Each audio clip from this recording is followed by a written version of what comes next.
Hello, my name's Tim Lang, and I'm very sorry I can't be with you, but I'm very happy to do this in advance. Um, I'm asking a question really, what's the role of public health and partnerships generally to improve what I've called in the big report civil food resilience? Are we prepared for shocks to the food system? It's a report I did for the National Preparedness Commission. Essentially, it raises questions about the role of food. We're not thinking enough about it for emergencies and planning. Who's in control? Who's interest? We need to do this because geopolitics, events, dear boy, events are moving up pressures on the food system, and is the public ready for shocks? The food industry and the food system can be tackled by modern forms of warfare, conflict, ransomware. We've seen Marks and Spencers and Tesco's, that world being affected by Marks and Spencers, and the co-op went down for weeks on end. We've seen Jaguar Land Rover going, but where is the public in this? Why do food partnerships matter for thinking about quite sober stuff like shocks? My report was done for the National Preparedness Commission. This is a picture on the right of its front cover. You can follow the lead there. It basically says it's a very big report. It took me 2.5 years to do. I interviewed lots of people, looked at different countries, looked at up and down the British food system, inside track, outside track, big people, big serious people in charge of big industries and big interests in the state, outside the state. I tried to take soundings across the entire British food system, and generally the feeling was we're not really ready for shocks. They're coming, they're with us, we're seeing them. We're in an era of shocks. Food's being weaponized, they're ghastly. Israel, Gaza, we've seen Russia invading first Crimea and then Ukraine, and it creating world shocks and affecting British food prices. It's a more volatile, less secure situation. And the post-Second World War institutions we've got and post-Brexit institutions are not really preparing us for this. Where's public engagement in this? It matters to address the public interest, to address the public engagement with this, because you can't just say it's about supply. It's about how we treat food, what we do, what we eat, whether we can do anything about those shocks. Um, uh, and this is very important stuff. It goes to the heart of the public health approach to life, which is the health of the public. What do we want from the food system becomes a key theme and became a big key theme as I interviewed people. But the answer was this. Whether you're in a shock or thinking about shocks or just thinking about life today in a snapshot, the key goal really has got to be feeding all the people well. And if so, you need to, from sort of 12 o'clock, think about their security at the macro level and the household level. You've got to be more sustainable rather than less. And it's better to be sustainable before shocks than after shocks or in shocks. It helps you prepare resilience for that. It needs democracy to address that and make sure it's dealt with well rather than just left to top-down autocratic or control fiends. It requires some hard defense. We're not thinking enough about that in Britain. Other countries are. We need to plan and think about the dynamics of resilience. Different shocks will require different capacities to build and skills to build back after shocks. And that requires good understanding of risks. And then around all of that are the everyday stuff of food. So that central goal, other countries told me, alters what they're doing to prepare for shocks right now. And Britain ought to be doing the same and isn't. And I concluded, my interviewers suggested, we need legislation. We haven't got a food act since leaving the European Union. This requires big changes and it requires partnership, people like you, to begin working together and thinking, what are we doing about crises? And we tend to think, oh, we mustn't frighten people, it's too panicky. Well, they'll panic anyway, and they do. And industry people told me, look, we're getting used to shelves being stripped at the drop of a hat. And are they, those stripping of shelves, are they helping people in the crisis? Are they getting what they really need? I ask audiences as I'm going around talking about this report, saying, how many of you store food? And lots of people put their hands up and said, is it in a deep freeze? Yeah, lots of hands up. So, well, what if the electricity goes out? After 3 days, you get a meeting, their hands go down. What advice do we give them? There are new vulnerabilities to the food system as well as old ones. And that's what my report tried to deal with. Here, for example, a very interesting paper came out in the middle of this year in Nature Food by Stehl and colleagues, said, look, basically, of the major food groups that we need to have for good health, which countries actually produce them? And produce them for their own populations. And it turned out to be only one country in the whole of the world was actually providing all the range of food groups necessary for good health. So if you look at Britain on this one, you know, if we're in red on vegetables, we don't produce enough, nor do we produce enough on fruit, nor enough on fish. Believe it or not, we export more than, and then we import it from others because we don't like what we produce and we're not producing what we like. And that's about the fishes, the sea anyway. Starchy staples even we're not doing. We produce vast amounts of grain and feed it to animals, and then it becomes meat and dairy. We even import more dairy and meat. Meat. So it's not a happy picture. When I looked at where does the food come in by imports, it's heavily around certain strategically at-risk ports. They're big, they've been sold off. We don't even own most of them or lots of them, but they come through what we now in this sort of world of analysing this, we call them choke points. You could switch off the food supply very quickly by hitting certain places. I did a review in the report of distribution hubs through which anyone who produces food, it goes to, if Tesco says they want your food, or any of the big 9 retailers here listed, who provide 94% of all the retail food in Britain, they go to their distribution hub. So you have to get it to that hub. Well, Tesco has only 20 distribution hubs. Sainsbury and Argos have 33. Ocado has 7. There are about 131 distribution centres which distribute the food then out to 12,250 shops. This is a very risky system, analysts said to me. It's easy to disrupt if the software goes, or ransomware injects into that, or disruption of other forms happens, the squeeze can operate. We talk now in my world and your world of food systems. It tends to be seen as a bit in blue here, from inputs to manufacturing, retailing, distribution, catering, and us at the bottom, consumption. But actually this is all drawing upon at the top natural and social resources, the environment, culture, energy inputs and so on, and has big impacts, waste, impacts on the environment, feeding back to nature. Food's the biggest driver of nature depletion in Britain and many countries, and it's affected by democracy on the left in green, and influences and interventions from scientists, academics, civil society, and so on, public health.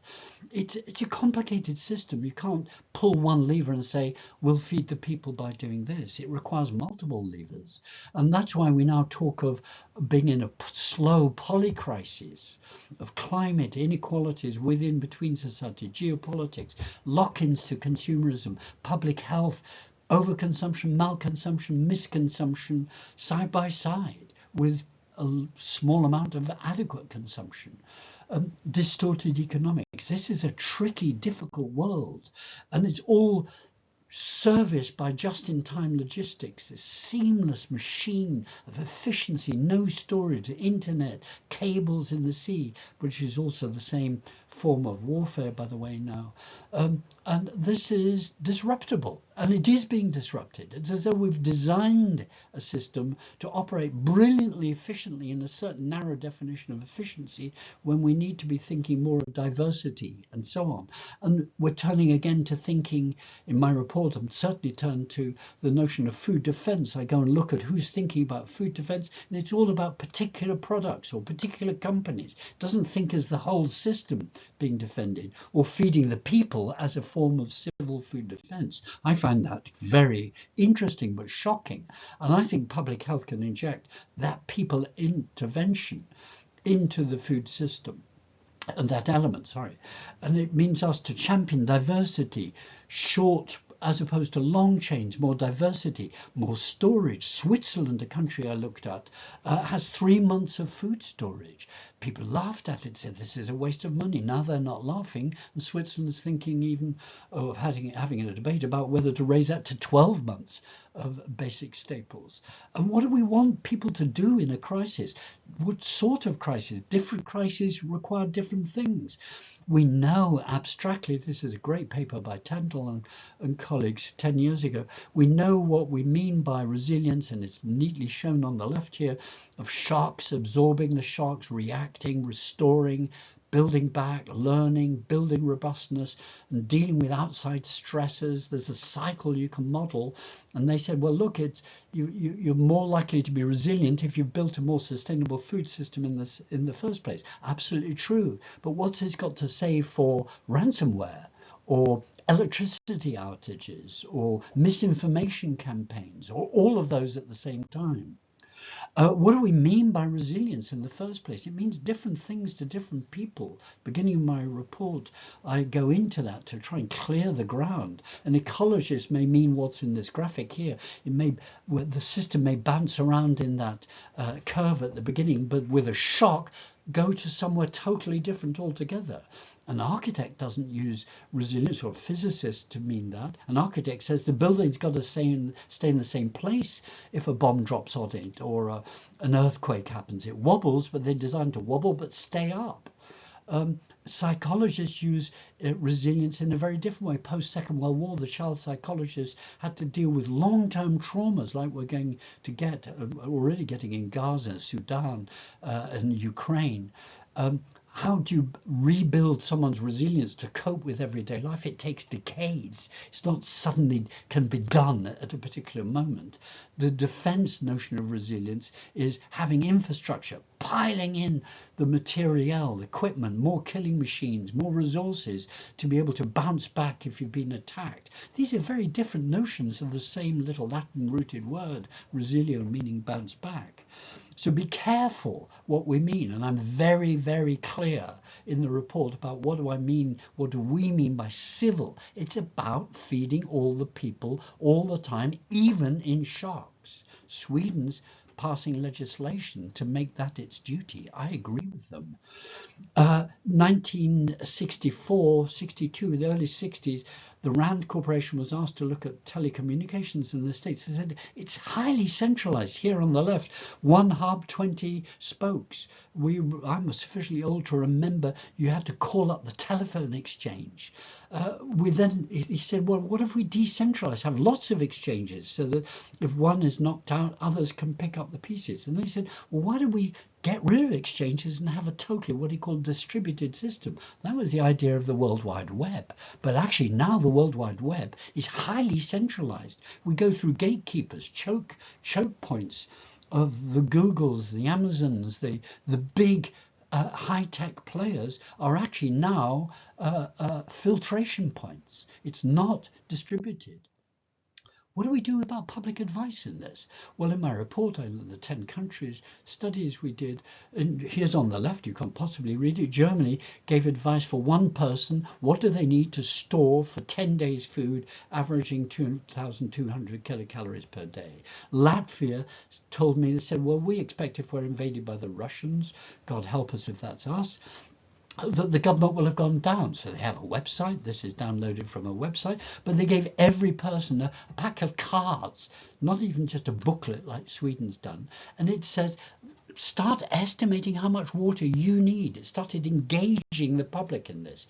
The British government did this last year. As the election was called, a Prepare website was put up. I was very unhappy about this, saying, well, store some bottled water. I've ringed it in yellow there. Store some non-perishable foodstuff sufficient for 3 days that doesn't need keep cooking. What? How? What skills? Well, what would that mean if you're a mother with young babies or an old person? This is, I ask audience, how much water do you think the average Brit uses at the moment? I'll tell you, it's 137 litres. It's a huge amount. So what are those few bits of bottled water? Washing your hands when you've been to the toilet, to drink, to cooking, to wash your hands after uh, cooking, washing up? Well, I mean, let's get real. When I've talked about this in some some private meetings with key people in this world, they've laughed at this. And one person, I said, why are you laughing? I agree, it could be seen to be laughable. It turned out they were from a distant country. They said, we deal with hurricanes, we say fill the bath and preferably another bath as well. You're going to need a huge amount of water. So if we're real, if we're engaging with the public, how much water isn't just say keep a few bottles of water. This is a joke. They were right. But the good news is the British government has got policies. There are a range of them. Here they are. The risk register says there are 89 risks facing Britain, but only one of them is food, the possibility of contaminated food. No one I interviewed or talked with, on and off the record, and all my interviews were anonymised, even if they're on the record, thought there was only one risk facing British food system. On the right is the front cover of the resilience framework. It's pretty good, actually. Has great public health principles: prevention better than the cure, a whole of society approach, build a shared understanding of the risks. But actually, when I interviewed the people set up by the Civil Contingencies Act 2004 in the middle of this, the national system of local resilience forums for England and Wales, 38 in England, 4 in Wales, 4 equivalent in Scotland, 2 in Northern Ireland. They said, well, we can't deal with food. Actually, we don't know about it, but we're aware it's coming on the agenda. But a good report's just come out from the Cabinet Office in July this year, showing that they're now aware there are different sorts of risks, societal and biosecurity and so on, but still nothing about food. The current planning, the institutional architecture is this, when it goes from the top national government down to the local, where if there's a crisis in your area, the blue light brigade will come in, the fire brigade, the police, the ambulance services, and so on. They're very good at that, and it's well managed and has got resilience directorate under the Ministry of Defence and COBRA system to deal with that. But it assumes single crises. This is the reality that we're anticipating in food and indeed elsewhere, multiple crises at the bottom, and it's not engaging that planning system, institutional structure with consumers, putting something on a website. What if the website is what goes down?